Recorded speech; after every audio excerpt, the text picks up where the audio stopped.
Communities in Schools is a national dropout prevention program that's been around since the 1970s, but now Midland High School is taking a step further. CBS 7's Macy Marigi sat down with two Midland High School seniors and spoke with them about how this new program turned their lives around. She joins us now in the studio. Macy? Lauren, you know as well as I do, growing up, sometimes it can be hard to confide in mom and dad. Well, XY Zone serves as an outlet for young men who are struggling in school and sometimes on the brink of dropping out. And what happens in XY Zone stays in XY Zone. I felt like I was living large, but I was really living in the gutters. 2 years ago, Gregory Olson was headed down the wrong path.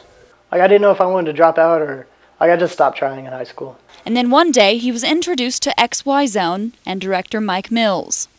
I could tell Mike everything I wanted to say. And he wouldn't judge me. He wouldn't be like, oh, that's bad, you shouldn't be doing that. He'd be like, well, I'm going to point you in the right direction, but it's your decision to follow it or not. And all of a sudden they see, actually, I have all the opportunities in the world. After 12 years, I finally started caring about school. Yeah. But XY Zone does so much more for young men. It gives them confidence, hope, and presents them with role models. I did grow up without a father, and all the men that have seemed to come in my life have seemed to always walk out.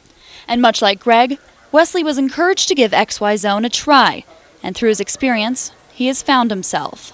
When we discuss, different views of life, or we talk about God, or we talk about, becoming a man, I know he's always there, and he's always going to be. They do have the power and the ability to be empowered to make different choices.